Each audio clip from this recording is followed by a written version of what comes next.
आपसी लड़ाई तो आपकी पार्टी को तोड़ेगी और क्या करेगी। सबको ही आपको जब मंत्री बनना है तो फिर खत्म होगी पार्टी। तो ये जरूरी नहीं है कि आपने काम किया है, ये जरूरी है कि लोगों को पता भी चले कि आपने वो काम किया है, वरना जंगल में मोर नाचा किसने देखा।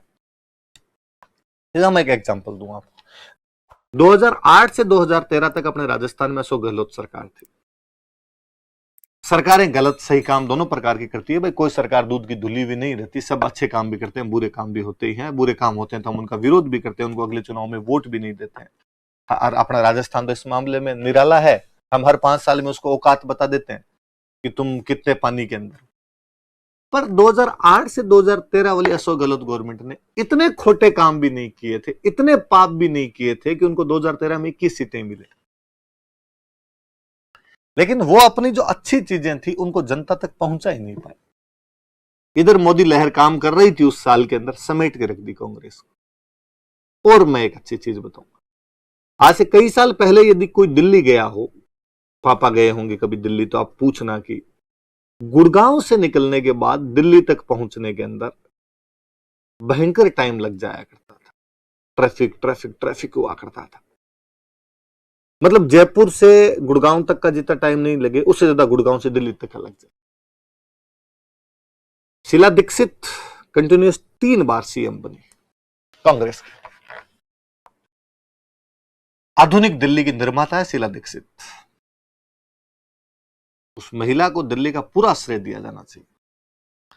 अब यदि आप कभी जाओगे ना तो आप गुड़गांव से दिल्ली, आप लगेगा अरे ये आ गई दिल्ली, कुलांचे मारती हुई दिल्ली सामने आती है। फ्लाईओवर फ्लाईओवर फ्लाईओवर, दिल्ली को फ्लाईओवरों का शहर बना के रख दिया। बाईपास बाईपास आपको अंदर ले जाके घुसा दिया।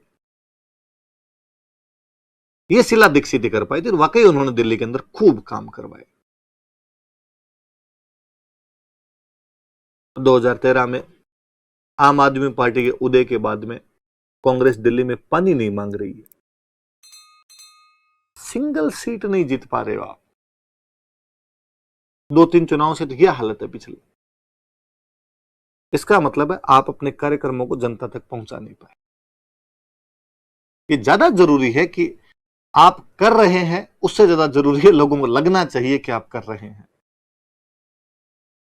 सत्य अलग है, वास्तविकता अलग है। स्वराज पार्टी ये नहीं कर पाई थी।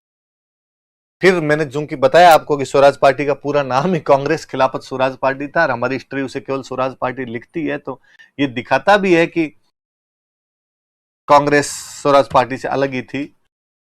मतलब हिस्ट्री के अंदर ही बाद में नेग्लेक्ट मारती है स्वराज पार्टी को। तो ऑब्वियस सी बात थी कि पतन के कारणों में भी कांग्रेस वाले इतिहासकार लिखेंगे तो वो लिखेंगे कि साहब स्वराज पार्टी के पतन का एक बड़ा कारण ये था कि कांग्रेस उसे अलग रही थी। कांग्रेस उसके साथ आती तो स्वराज पार्टी क्या पता आगे चली जाती। तुम साथ नहीं थे 23 के चुनाव में, फिर भी कितना बम्पर प्रदर्शन करके गए थे वो लोग। पर ये बात तो लिखनी है अपने, ऑब्वियस सी बात थी कि कांग्रेस की हिस्ट्री होगी तो उसमें ये बात तो लिखी जाएगी। हम अक्सर राहुल गांधी के लिए जो कहते हैं कि अ हिंदू, नॉन हिंदू टाइप के लोग हैं। मोतीलाल नेहरू पे ऐसे ही आरोप थे कि वो शराब पीते हैं, गाय का मांस खाते हैं। इन चीजों की वजह से उनकी छवि बहुत खराब हुई थी, लोग उनसे छिटकते चले गए थे। राहुल गांधी पे भी इसी प्रकार के इल्जाम देखते रहते हैं। गांधी परिवार पूरा कर दो बोले, इसलिए बाकायदा चुनाव के टाइम में जनेऊ भी दिखानी पड़ती है, आपको गोत्र बताना पड़ता है, ऐसा फलाने गोत्र के, मंदिर जाने पड़ते हैं, क्योंकि अटैक इतनी तरफ से होने लग जाते हैं। और देखो मैंने अभी बताया कि स्वराज पार्टी को 101 में से 42 सीटें मिली थी, है ना। फिर मैं कह रहा हूं कि विठल भाई पटेल को अध्यक्ष बनवाने में कामयाब हो गए थे। टोटल सीटें तो वैसे भी 145 हुआ करती थी ना, तो 145 में यदि आपको अध्यक्ष बनाना है तो आपको कम से कम कितनी सीटें चाहिए, तो कम से कम कितनी सीटें हो जाएगी आपको 73। 50% प्लस 1 होना चाहिए आपके पास में, तब जाके आपकी आ पाएगी। तो 73 सीटें हो तब आप वहां पे बना पाओ अपना। 73-74 सीटें चाहिए आपको। अब आपके पास सीटें तो इतनी है, तो बाकी वाले मेंबर कहां से आएंगे आपके? तो बाकी वाले मेंबर के लिए आपको गठबंधन करना पड़ेगा। तो जिन्ना ने बाकायदा सहयोग कर दिया था इनको। मुस्लिम लीग के जो मेंबर जीत के गए थे उन्होंने स्वराज पार्टी को समर्थन दे दिया। हिंदू महासभा के मेंबर जीत के गए, उन्होंने स्वराज पार्टी को समर्थन दे दिया। कोई लिबरल जीत के गए, उन्होंने स्वराज पार्टी को समर्थन दे दिया। तो स्वराज पार्टी को अलग अलग धड़ों का समर्थन मिला। अक्सर ऐसे गठबंधन बन जाते हैं जिनकी विचारधाराएं आपस में एक जैसी नहीं होती है। कहीं की ईंट कहीं का रोड़ा, भानुमति का कुनबा जोड़ा। स्वराज पार्टी ऐसा ही एक भानुमति का कुनबा बनकर रह गया था। अलग अलग विचारधारा के लोग एक बार तो सेम कोज के लिए साथ में आ गए थे, लेकिन बाद में थोड़े दिनों के ही उनकी विचार आपस के अंदर इतने कॉन्ट्राडिक्ट करने लग गए थे कि उनके अंदर लड़ाई होनी स्वाभाविक सी बात थी। ये कुछ भाजपा और पीडीपी जैसा गठबंधन था, ये कुछ कांग्रेस और शिवसेना जैसा गठबंधन। किसी ने सपने में भी नहीं सोचा होगा कि कांग्रेस और शिवसेना के अंदर भी विचारधारागत साम्य हो सकता है या वो भी साझीदार बन सकते हैं, क्योंकि शिवसेना बीजेपी से भी ज्यादा प्रो हिंदू पार्टी है, पर है सेम कोज के लिए साथ है, सेम कोज का तो सत्ता है। तो उस समय भी ये लोग साथ के अंदर आ गए थे और कई दिन गाड़ी खींच ली थी। महाराष्ट्र वाली गाड़ी भी चली रही है तो वैसे ये भी खींच गए थे, पर बाद में लड़ने लग गए थे धीरे धीरे। तो स्वाभाविक बात है, विपरीत ध्रुव एकदम कैसे आ सकते हैं। थोड़ा बहुत तो यार कहीं ना कहीं तो होना चाहिए कि बीजेपी और शिवसेना में इतने सालों से गठबंधन रहता था, होना ही था। दोनों एक ही माजने के थे, दोनों एक जैसी बातें किया करते थे। ये हिस्ट्री का ट्रेंड है भाई, जो हिस्ट्री लिखवाता है वो अपने तरीके से लिखवा देता है। अभी थोड़े दिन पहले न्यूज थी कि भाई राज्यसभा सचिवालय की तरफ से रिकमेंडेशन या मैं कहूँ ज्यादा अच्छा शब्दों का सुझाव मांगे गए कि जो टेक्स्ट बुक्स हमारे जो एनसीईआरटीज वगैरह लगती है ये कैसी होनी चाहिए, पुरानी वाली है तो उनमें तुम्हें क्या सुधार लगते हैं होने चाहिए, या नया क्या बनाया जाना चाहिए। 6 क्लास की जो एनसीईआरटी है ना वो एंशियंट है, 7th की मिडिवल है, 8th की जो है वो मॉडर्न है, 9th 10th 11th वर्ल्ड है, 12th में वापस 3 लगा दी उन्होंने एक साथ, एंशियंट मिडिवल मॉडर्न, तीनों लगा दी।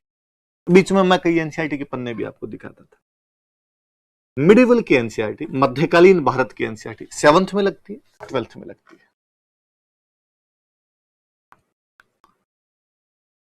दोनों एनसीईआरटी में, पूरी दोनों एनसीईआरटी में महाराणा प्रताप एक बार भी मेंशन नहीं है। हिस्ट्री का कितना क्या दुरुपयोग सत्ता अपने हिसाब से कर सकती है, उसका एक जोरदार एग्जाम्पल है। ऐसे कैसे कर सकते हो आप लोग कि पूरी एक हिस्ट्री लिखवाओ, एक राजा जो तुम्हारे इन तमाम कुषड्यंत्रों के बावजूद जनमानस के अंदर उपस्थित है, तुम यार एक शब्द नहीं देना चाहो उसको। ये का ये है। मॉडर्न के एनसीईआरटी यदि आप उठा के देखेंगे तो स्वराज पार्टी का भी नाम नहीं है। History is written by victors, इतिहास विजेताओं के द्वारा लिखा जाता है। जो सत्ता होती है वो अपने हिसाब से हिस्ट्री को राइटिंग करवाती है, अपने हिसाब से हिस्ट्री लिखवाती है। वरना ऐसे कैसे हो सकता है कि यार इतने बड़े राजा का एक बार नाम नहीं है। अब जब वो एनसीईआरटी आई थी ना, तब ऐसा कहा गया था कि हम इनमें राजाओं के बारे में लिखेंगे नहीं, ये सबाल्टर्न हिस्ट्री है।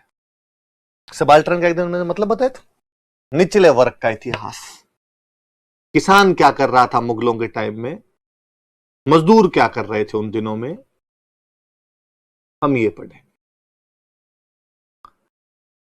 वह पुस्तक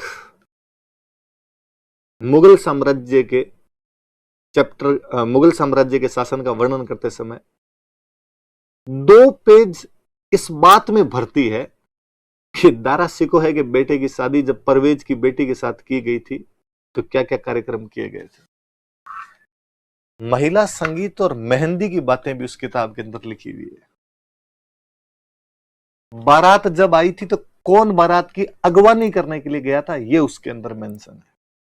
कितना खर्चा हुआ था उन्होंने ये लिखा है।